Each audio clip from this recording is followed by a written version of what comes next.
तो देख चुके काबे का काबा देखो, गौर से सुन तो रजा, काबे से आती है सदा, मेरी आंखों से मेरे प्यारे का रोजा देखो। हजरात, एक के लिए काबा फटा और एक के लिए काबा झुका।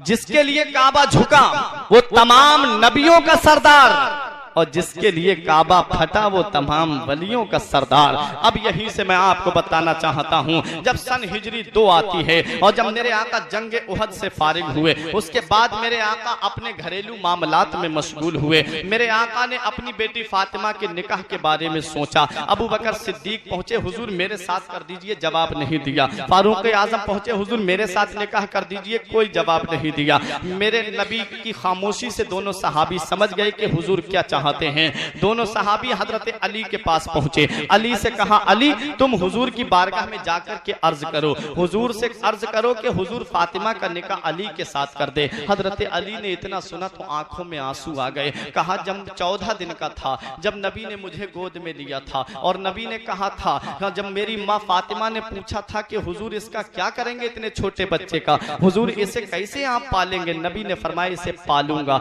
नबी ने फरमाया इसे अपनी तरबियत में रखूंगा। नबी ने फरमाया इसे अपनी सोहबत में रखूंगा। अली कहते हैं, मैंने बचपना नबी की बारगाह में गुजारा है, जवान भी नबी को देखते हुए हुआ हूं, मैं कैसे कह सकता हूं कि हुजूर अपनी बेटी का निकाह मेरे साथ कर दीजिए।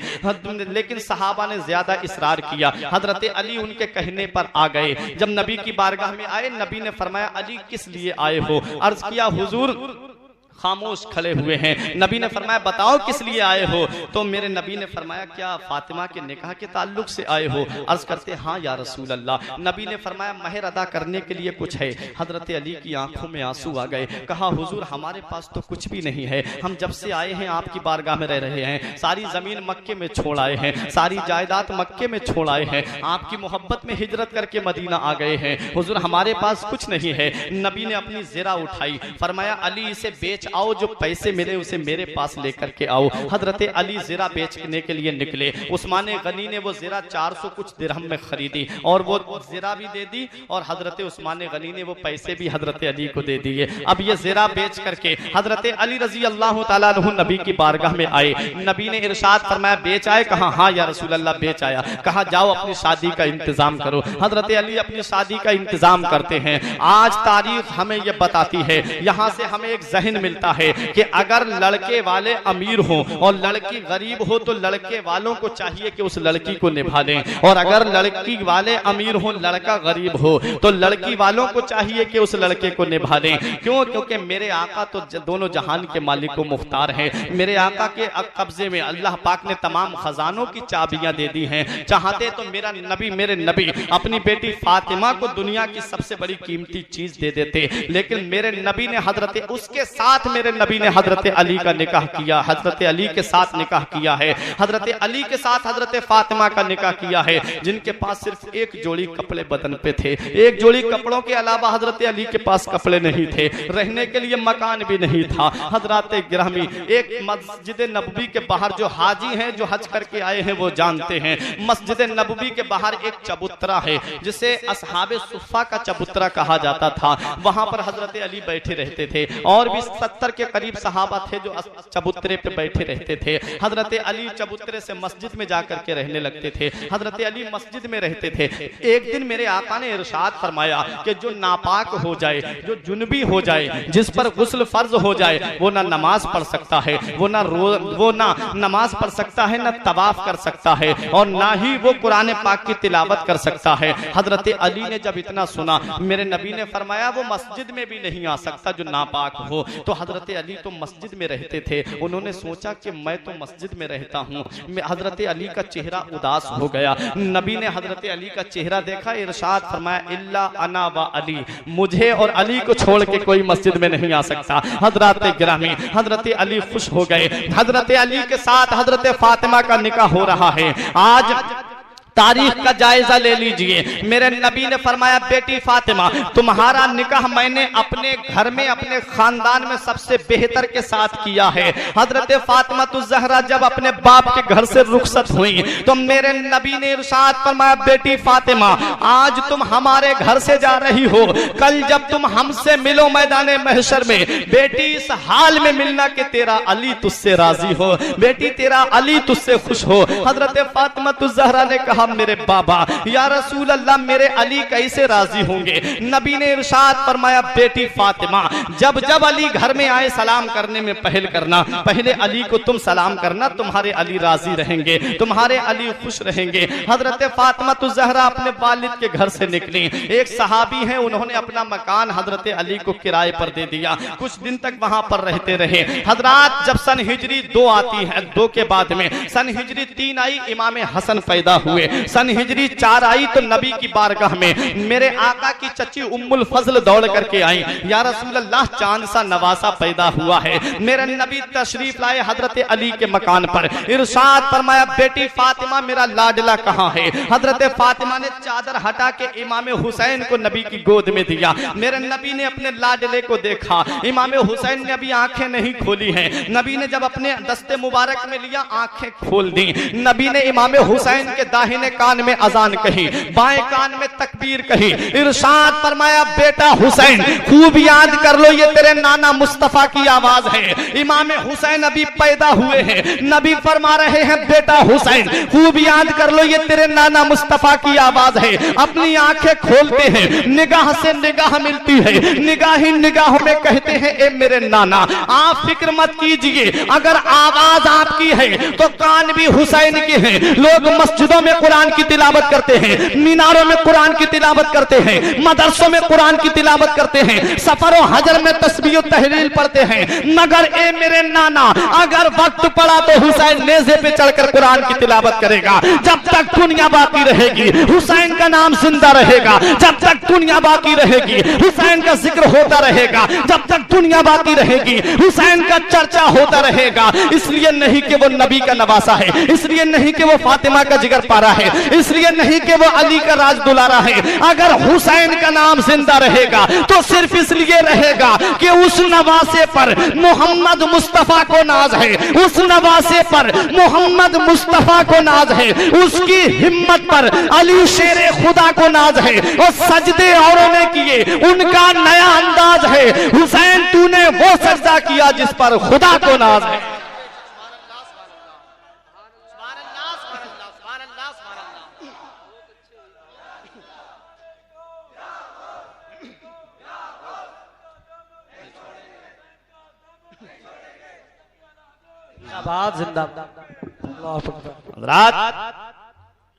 सजदा अर्श वाले भी करते हैं, सजदा फर्श वाले भी करते हैं, सजदा जन्नत के हूरे गिलमा भी करती हैं, सजदा इंसान भी करते हैं। लेकिन जवान घोड़े की लाश पर, जवान बेटे की लाश पर घोड़े दौड़ते हुए देखकर, अली असगर के हल्क में तीर चुभता हुआ देखकर, और भाई अब्बास के बाजू कलम होते हुए देखकर, जवान भतीजे की लाश को खाको खून में तड़पता हुआ देखकर, ऐसे आलम में सजदा करना, ऐसे आलम ने अल्लाह का शुक्र अदा करना और रब की बारगाह में यही कहना, मौला ये तो एक अली अकबर है, मौला ये तो एक अली असगर है, मौला मेरा ये तो एक भाई अब्बास है। अगर नाना के दीन की खातिर हजारों बेटे होते, नाना के दीन की खातिर हजारों भाई होते तो सबको तेरी बारगाह में कुर्बान करता चला जाता। ये मेरे मौला, जो तेरी रजा है वो हुसैन की रजा है। हजरात गिरामी, हुसैन की उम्र शरीफ बढ़ती रही, हुसैन की उम्र शरीफ परवान चढ़ती रही। इमाम हुसैन की उम्र शरीफ जब 5 या 6 साल की होती है,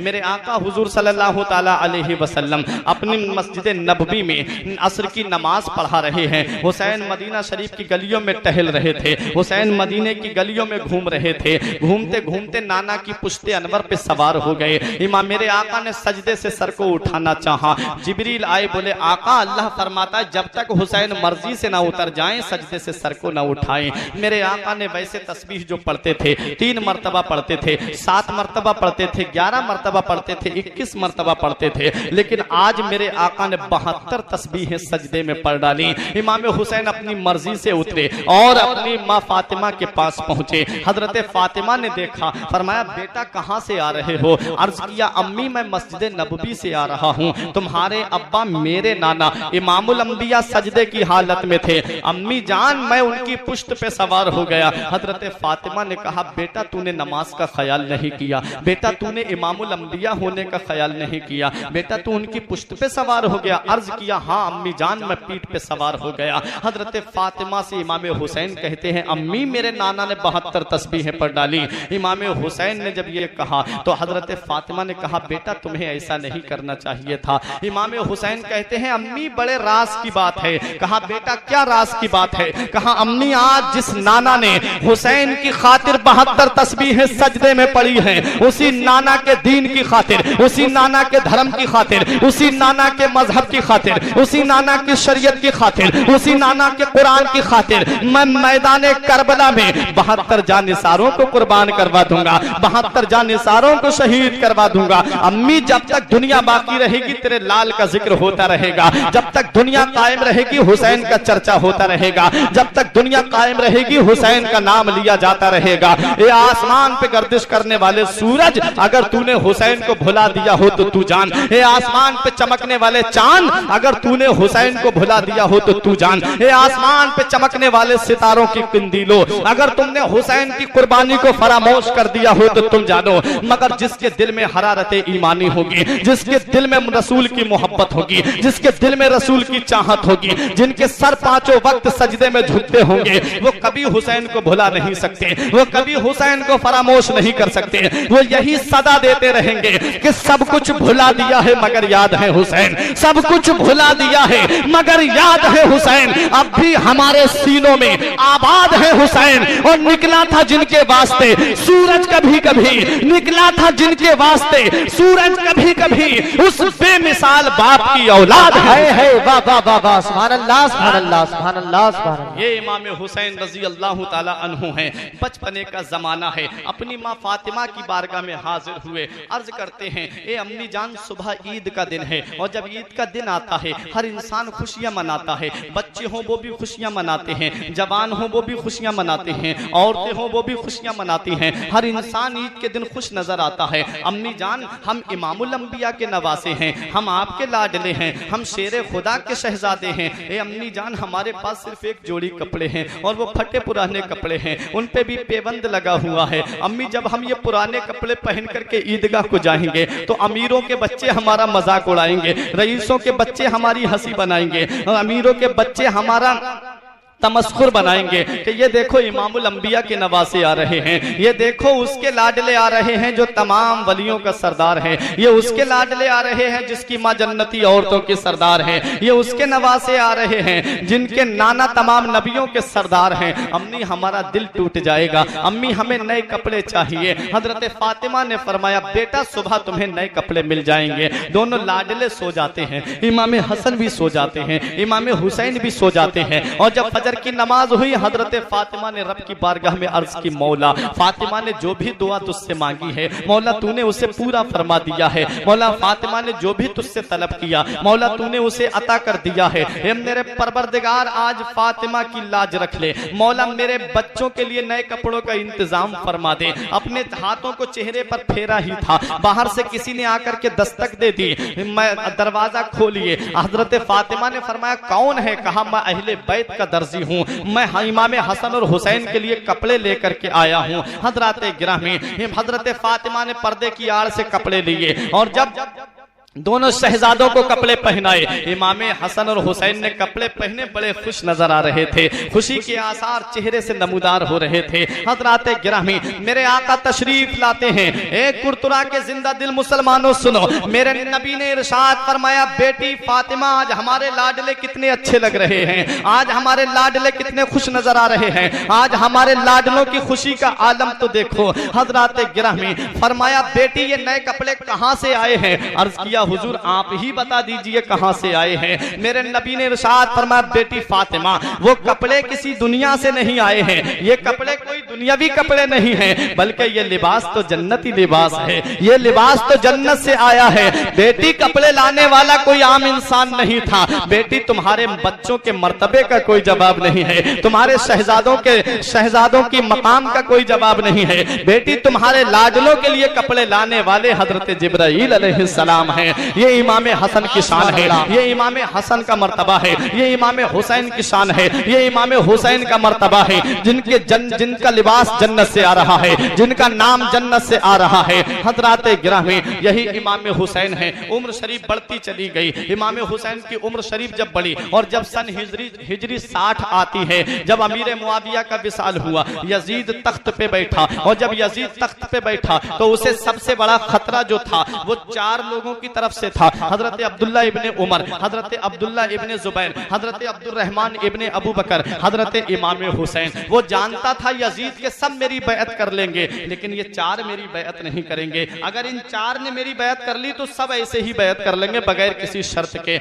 लेकिन उसने जब ये खिलाफत नामे अपने जारी कराए, हजरत अब्दुल्ला इब्ने उमर ने, हजरत अब्दुल्ला इब्ने उमर ने, हजरत अब्दुर्रहमान इब्ने अबू बकर ने, हजरत अब्दुल्ला इब्ने जुबैर ने मदीना छोड़ दिया, मक्के में आकर के रहने लगे। इमाम हुसैन मदीने की सरजमीन पर हैं। उस वक्त मदीने के जो वाली थे, उस वक्त जो मदीने के गवर्नर थे, उनका नाम था वलीद इब्ने उतबा। उनके पास यजीद का कासिद पहुंचा। यजीद ने यह खिलाफतनामा जारी कराया है और कहा है कि सख्ती के साथ इमाम हुसैन से मेरी बैअत लो। इमाम हुसैन के पास कासिद पहुंचा। इमाम हुसैन फजर की नमाज पढ़ के वजीफा पढ़ रहे थे। कासिद पहुंचा। इमाम हुसैन ने फरमाया किस लिए आए हो? कहा मुझे वलीद ने भेजा है और आपको दरबार में बुलाया है। फरमाया कब बुलाया है? अभी बुलाया है। तो कहा नहीं हुजूर, शाम को तशरीफ लाइए। इमाम हुसैन शाम को तशरीफ ले गए और जब दरबार में पहुंचे, इमाम हुसैन रजी अल्लाह ताला अन्हु के ने देखा कि वलीद के बराबर में मरवान भी बैठा हुआ था। ये मरवान बड़ा कमीना आदमी था। इसके बारे में नबी ने फरमाया ये मरवान गिरगिट का बच्चा गिरगिट है। हजरात गिरामी, यही मरवान है जो फितने की जड़ था, यही मरवान है जो फसाद की जड़ था। जितनी जंगें हुई मरवान का हाथ था। उस्मान गनी की शहादत में मरवान का हाथ था। हजरात ये मरवान बड़ा जालिम आदमी था। इमाम हुसैन ने फरमाया मुझे किस लिए बुलाया है? वलीद ने कहा कि यजीद की तरफ से ये खत आया है, इसे आप खुद ही पढ़ लीजिए। इमाम हुसैन ने खत पढ़ा और कहा इसमें मुझसे बैअत का मुतालबा किया गया है। कहा हाँ हुजूर आपकी क्या मर्जी है। वलीद जो थे वो अहले बैत से मोहब्बत करने वाले थे, अहले बैत की अकीदत उनके दिल में थी। कहा हुजूर आप खुद फैसला कीजिए। फरमाया मैं यजीद फासिक व फाजिर है, यजीद जानी और शराबी है और मेरा हाथ नबी का हाथ है। मेरी रगों में अली का खून दौड़ रहा है। मैं फातिमा का लाडला हूं, मैं ऐसे किसी के हाथ में अपना हाथ नहीं दूंगा। ये कहकर इमाम हुसैन चलने लगे तो मरवान ने कहा अरे जाने क्यों दे रहे हो हुसैन को? अभी इमाम हुसैन से बैअत लो।